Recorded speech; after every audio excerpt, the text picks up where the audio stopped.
roh, jiwa, dan tubuh, ya. Memahami roh, jiwa, dan tubuh. Tujuan pelajaran ini adalah memberikan kesadaran tentang siapa kita sebenarnya di dalam Kristus, di dalam Hamasiah. Jadi kita diberi kesadaran untuk mengenal identitas baru kita, gitu ya. Who I am in Christ, ya. Siapa kita di dalam Kristus. Nah, itu yang perlu kita ketahui. Nah, itu melalui pelajaran ini kiranya kita lebih paham lagi mengenai siapa kita sebenarnya di dalam Kristus.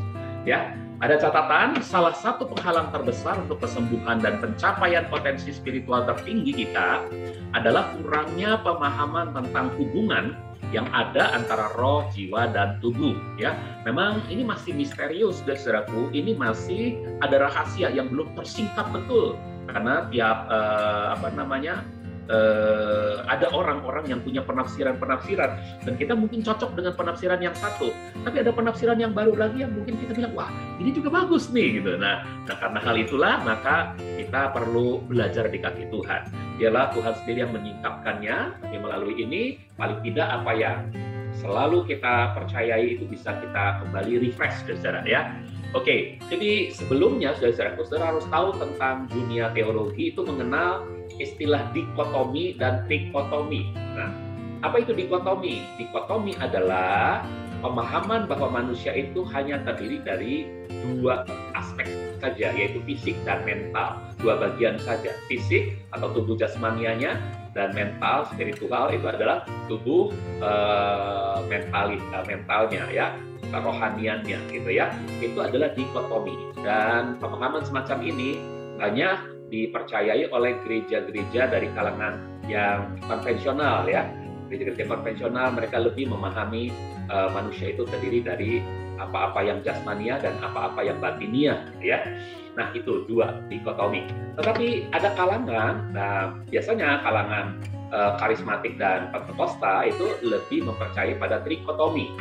Trikotomi ya, sebagaimana istilahnya ada di dalam kitab suci. Oke, nah mari kita lihat tentang apa yang disebut dengan roh, jiwa, dan tubuh.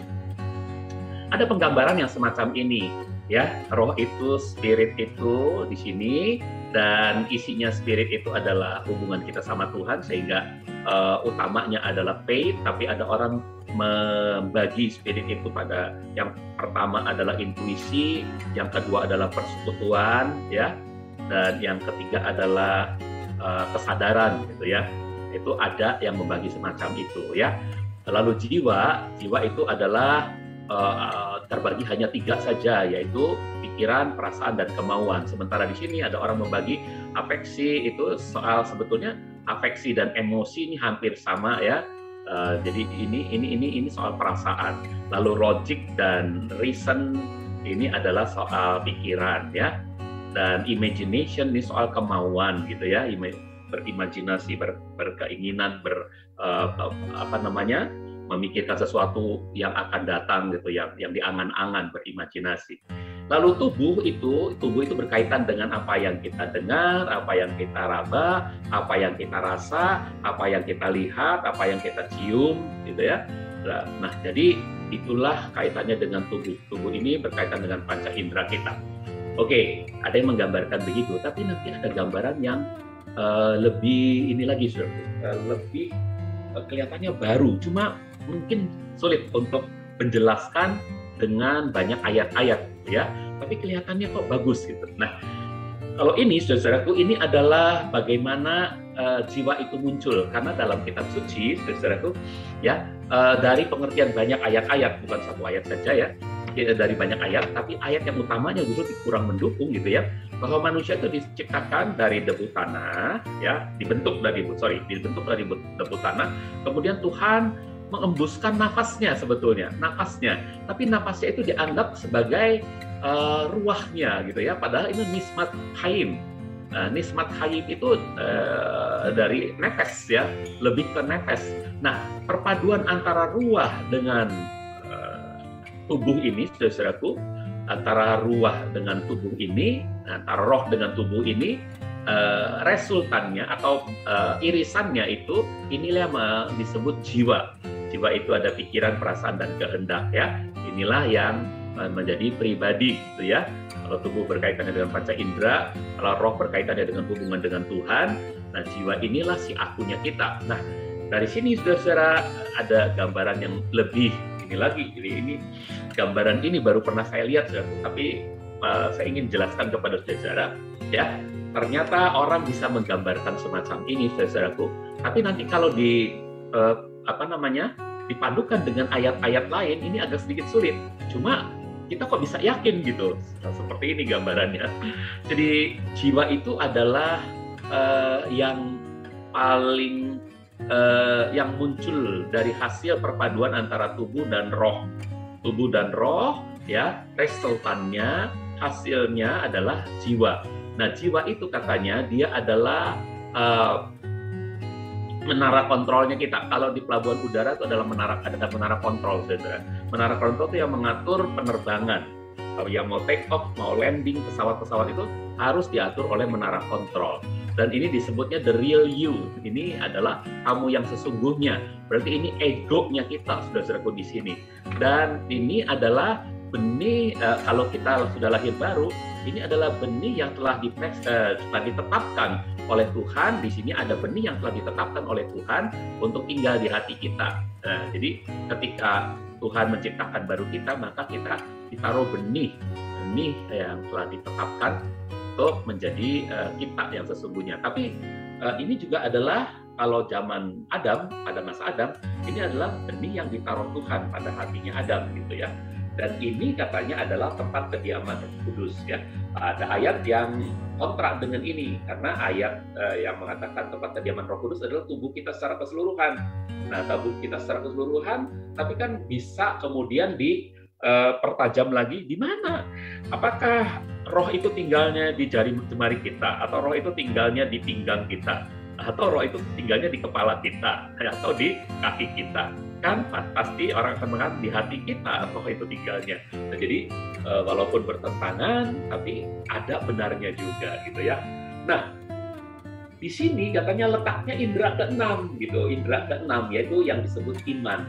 Iman itu indera keenam.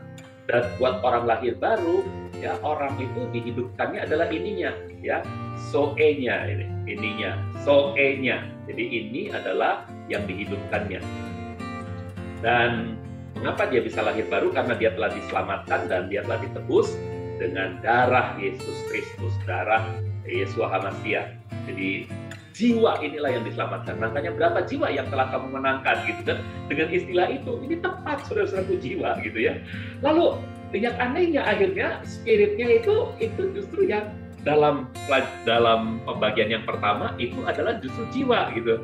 Jadi spiritnya adalah imagination, conscience, affection, reasoning, memory, ya, intelligence, mind, brain, itu adanya di jiwa.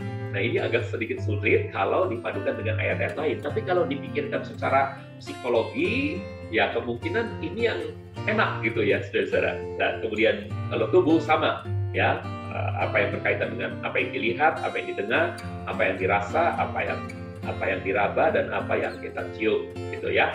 Nah, saudaraku, coba bayangkan kalau ada penemuan yang semacam ini, kan kita jadi bingung yang mana yang benar, ya. Apakah yang intinya manusia adalah roh?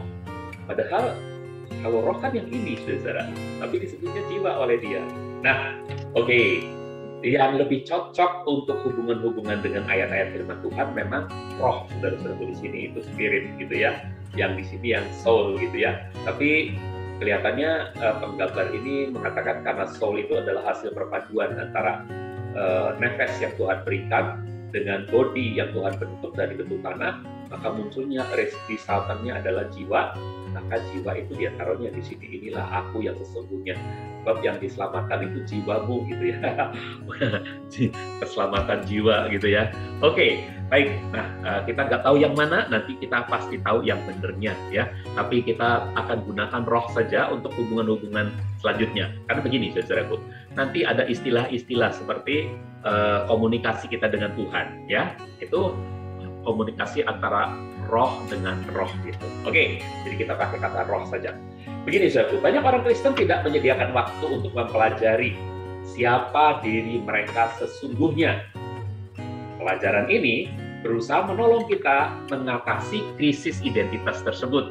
Ya, ada orang Kristen yang nggak tahu sama sekali identitasnya, dia cuma menganggap dirinya adalah segelondong daging gitu ya, yang punya pikiran, punya kemauan aja, tapi dia nggak tahu bahwa ada spirit, ada roh yang bisa berkomunikasi dengan Tuhan gitu. Nah, itulah yang akan dibuka dalam pelajaran ini, sehingga membuka pintu bagi apa? Bagi potensi besar diri kita untuk kesembuhan dan mujizat lainnya. Ingat, potensi besar diri kita jangan sampai ditarik oleh kalangan-kalangan pengajar zaman sekarang, saudara-saudaraku, dari New Age Movement. Mereka akan menarik dan mengajari kita untuk mengembangkan potensi diri kita, tapi kemudian kita akan mempersepsikan bahwa kita ini sama dengan Tuhan. Dalam artian serupa, itu benar. Tapi dalam artian sama, itu salah, saudara-saudaraku. Karena apa? Karena kita ini tetap ciptaan, sedangkan Tuhan itu Maha Pencipta. Kita akan ada akhirnya, ya. Orang yang berdosa akan selama-lamanya memang di dalam neraka. Orang benar memang akan hidup, tetapi hidup tetap dalam pemerintahan Tuhan gitu ya, di dalam surga. Nah, jadi kita itu tetap di bawahnya Sang Pencipta gitu. Nah, tapi kalangan pengajar-pengajar yang mengajarkan pengembangan potensi diri akan mengajak saudara untuk saudara mengenal betul bahwa saudara adalah ternyata Tuhan ya, yang sanggup menentukan nasib hidup saudara sendiri gitu ya. Nah, itu yang salah, saudara-saudara. Baik, yuk. Tapi yang salah yang kedua adalah orang yang sama sekali nggak tahu siapa dirinya. Nah, pelajaran ini berusaha untuk menolong kita mengatasi krisis identitas kita. Baik ya, bisa dipahami saudara-saudara ya. Mari kita teruskan dengan memecahkan masalah krisis identitas. Sebagian besar tubuh Kristus sedang menderita krisis identitas. Kita berusaha menjelaskan kepada dunia siapa mereka.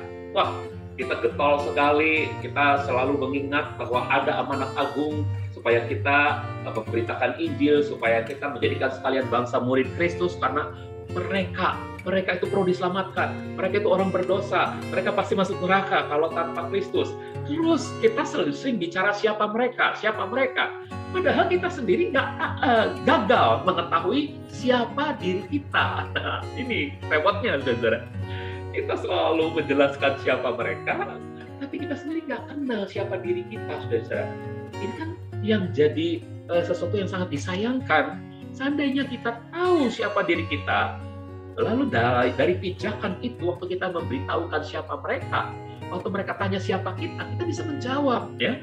Dan kita bisa beritahu bahwa mereka pun akan sama seperti kita kalau kita tahu siapa diri kita, gitu ya, di dalam Kristus. Nah, itulah yang perlu kita ketahui, saudara-saudara.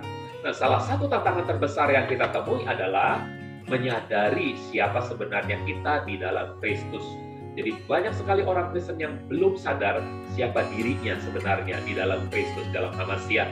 Nah, selanjutnya, salah satu dari tantangan terbesar bagi kesembuhan adalah bahwa pemercaya, orang-orang percaya maksudnya, tidak memahami bagaimana mereka telah dibentuk atau apa yang Tuhan maksudkan dengan keberadaan mereka.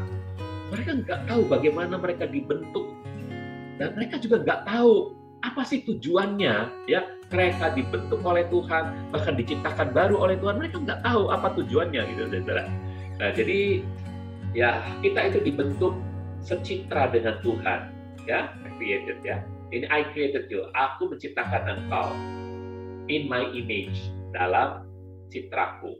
Aku menciptakan engkau dalam citraku. Jadi waktu kita ditenun di rahim ibu kita, ya, waktu kita jaringan-jaringan kita disatukan, sel-sel tubuh kita disatukan di dalam rahim ibu kita oleh tangan yang maha kuat ini, kita itu diciptakan secitra dengan Dia, segambar dan serupa dengan Dia, ya, saudara. Nah, lalu apa sih maksudnya? Kalau kita sampai gagal memahami rancangan Tuhan, maka kita gagal untuk menerapkan secara tepat firman Tuhan pada konteksnya, sehubungan tentunya dengan kesembuhan. Kalau kita gagal memahami apa rancangan Tuhan, maka kita gagal untuk menerapkan secara tepat firman Tuhan pada konteksnya. Konteksnya dalam hal ini kita sedang mempelajari soal kesembuhan, dalam konteks kesembuhan kita juga pasti gagal. Makanya kita harus belajar, ya. Marilah kita mulai memeriksanya dari awal, saudara. Dari ke awal penciptaan. Yuk, Adam diciptakan dalam keadaan yang sempurna. Apakah saudara amin dengan hal itu? Adam diciptakan dalam keadaan yang sempurna. Artinya Adam itu waktu diciptakan Tuhan bukan jadi manusia berdosa, bukan. Dia adalah manusia yang tanpa dosa, manusia yang bersih gitu ya, sempurna gitu ya, punya otoritas, dan Tuhan memang memberikan kepadanya otoritas. Kehendak Tuhan baginya adalah tetap dalam keadaan baik dan tidak pernah menderita kelemahan tubuh. Jadi waktu Tuhan menciptakan Adam dan Hawa, kehendak Tuhan adalah mereka kekal selamanya gitu. Mereka hidup selamanya. Ya, nggak akan mengalami kelemahan tubuh yang akhirnya bisa jadi mati gitu. Nggak. Mereka akan kekal selamanya. Itu maunya Tuhan seperti itu ya. Nah, itulah kehendak Tuhan. Nah, kalau kita tidak gagal memahami hal ini, kalau kita benar-benar memahami hal ini, nanti kita akan tahu loh, kalau gitu kenapa sih kita sakit gitu ya. Nah, itu sesuatu yang perlu kita ketahui. Jadi kehendak Tuhan baginya adalah tetap dalam keadaan baik dan tidak pernah menderita kelemahan tubuh. Ya, awet muda dan terus saja cemerlang kayak gini, kinclong. Oke, namun ternyata hal itu berubah karena kejatuhan Adam. Ya, nah, waktu Adam jatuh, maka apa yang terjadi? Saudara-saudaraku, Kejadian 3 ayat 17 mengatakan, dan kepada Adam dia berfirman, karena engkau telah mendengarkan apa yang dikatakan istrimu, dan memakan buah pohon yang telah kuperintahkan kepadamu, janganlah memakannya. Maka terkutuklah tanah. Nah, tanah di sini adalah Adamah ya. Terkutuklah tanah karena engkau. Terkutuklah tanah karena engkau. Seumur hidup engkau akan bersusah payah mencari nafkah dari tanah itu. Jadi terkutuklah tanah. Tuhan tidak langsung mengutuk Adam, tapi dengan Tuhan mengutuk tanah, saudaraku, maka bagian dari keberadaan Adam yang dibentuk dari tanah itu jadi terkutuk, saudara-saudara. Ya. Tapi apa yang Tuhan embuskan ke dalam lubang hidungnya, yaitu tadi ya, nefesnya itu, saudara-saudaraku, waktu Tuhan embuskan ke dalam lubang hidungnya, maka itu tetap kekal gitu, saudara-saudara ya. Rohnya itu tetap kekal, kita sebutnya itu rohnya itu tetap kekal, saudara-saudaraku. Sedangkan tubuhnya yang terbuat dari tanah itu akan kembali kepada tanah gitu. Nah, jadi seumur hidup engkau akan berusaha payah mencari nafkah dari tanah itu. Awalnya waktu dari tanah Tuhan ciptakan Adam, tanah itu pun akan kekal gitu, saudara-saudara. Maunya Tuhan begitu. Jadi kita itu di surga itu, kalau Adam nggak jatuh dalam dosa, maka itu adalah surga kita yang selama-lamanya gitu, saudara-saudara. Ya, ini adalah bumi yang sebetulnya surga buat Adam dan Hawa dan buat kita semua nantinya gitu. Tapi karena ini sudah tertutup, maka bumi ini itu tertutup, saudara-saudaraku. Tanah ini itu tertutup, sehingga nanti akan ada langit dan bumi yang baru. Oke? Nah, saudara, jadi inilah yang patut kita ketahui, inilah yang patut kita mengerti. Oke? Dan karena tubuh Adam terbuat dari tanah, maka selanjutnya manusia menderita sakit dan berbagai macam wabah penyakit, hingga akhirnya ia mati. Kejadian 3 ayat 19 ya, waktu Adam diusir dari Taman Eden ini setelah tanah ini tertutup, maka Kejadian 3 ayat 19 mengatakan, dengan keringat bercucuran di wajahmu, engkau akan makan makananmu sampai engkau kembali kepada tanah. Karena dari situlah engkau diambil, sebab engkau debu, dan engkau akan kembali kepada debu. Ini maksudnya tanah ya. Engkau adalah tanah, dan engkau akan kembali menjadi tanah. Oke. Dan karena itulah maka Adam pun akhirnya mati pada usia 930 tahun. Kejadian 5 ayat 5. Jadi seluruh umur Adam adalah 930 tahun. Kemudian ia meninggal. Nah, bayangkan saudara, kalau seandainya Adam tidak sampai jatuh dalam dosa, maka tubuhnya itu akan kekal. Bumi ini pun akan kekal tempat kediaman kita, saudara-saudara. Dan kita akan kekal selama-lamanya kalau Adam tidak jatuh dalam dosa, saudara-saudara. Tapi karena Adam jatuh dalam dosa, maka tubuhnya tidak lagi kekal. Pada usia 930 tahun dia meninggal. Lalu Tuhan berkata apa Pak sebelum Adam makan buah pengetahuan baik dan jahat itu? Tuhan bilang, pada waktu engkau makan buah ini, pada hari engkau memakan buah ini, engkau akan mati. Pada hari.